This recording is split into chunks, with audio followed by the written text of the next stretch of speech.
Okay, hello students, welcome back to Scholars channel, and today we're going to learn a lesson on verbs. What is exactly a verb? A verb is an action taker or something that expresses an action, event or state of being. They are a crucial part of a sentence as they help convey what is happening or has happened or will happen. There are basically 5 types of verbs. First is linking verbs, then we have action verbs, and then we have transitive, intransitive and helping verbs, which are also known as auxiliary verbs. So basically the action verbs are those verbs that describe an action or a physical or mental action. Example, run, think, create. For example, I would say that he ran very fast, or he thought of painting a picture. So these are all action words that describe the action or the state of something happening. Then we have the linking verbs that connect a subject to additional information.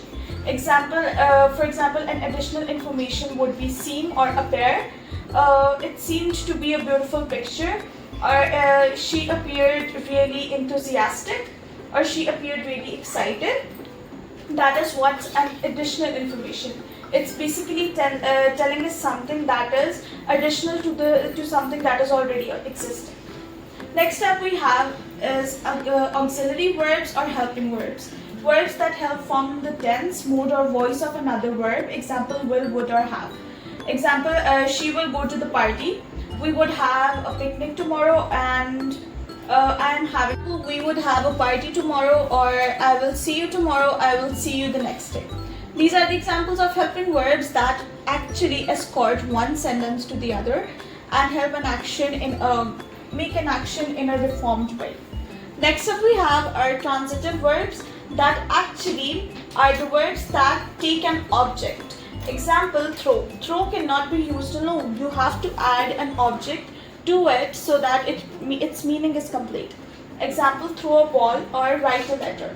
You cannot just say I took a letter or I have a letter. You have to say that I wrote a letter, because it is the action that is being performed. Write is an action, but it has to be accompanied by an object. You cannot use write alone, you cannot use throw alone. You cannot just say I threw what. You have to add an object. Next up we have is intransitive verbs, verbs that do not actually take an object. Example, sleep and laugh. Sleep and laugh are in their own self actions. They do not need object to be accompanied by.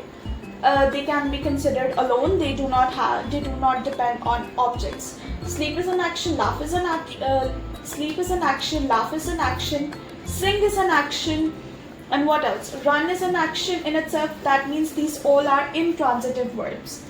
So that was it for today. I hope you guys well understood, and if you want any more further information or additional exercises on this, you can just text us, like drop down in the comment, and like, share and subscribe to our channel. Thank you very much for watching our video.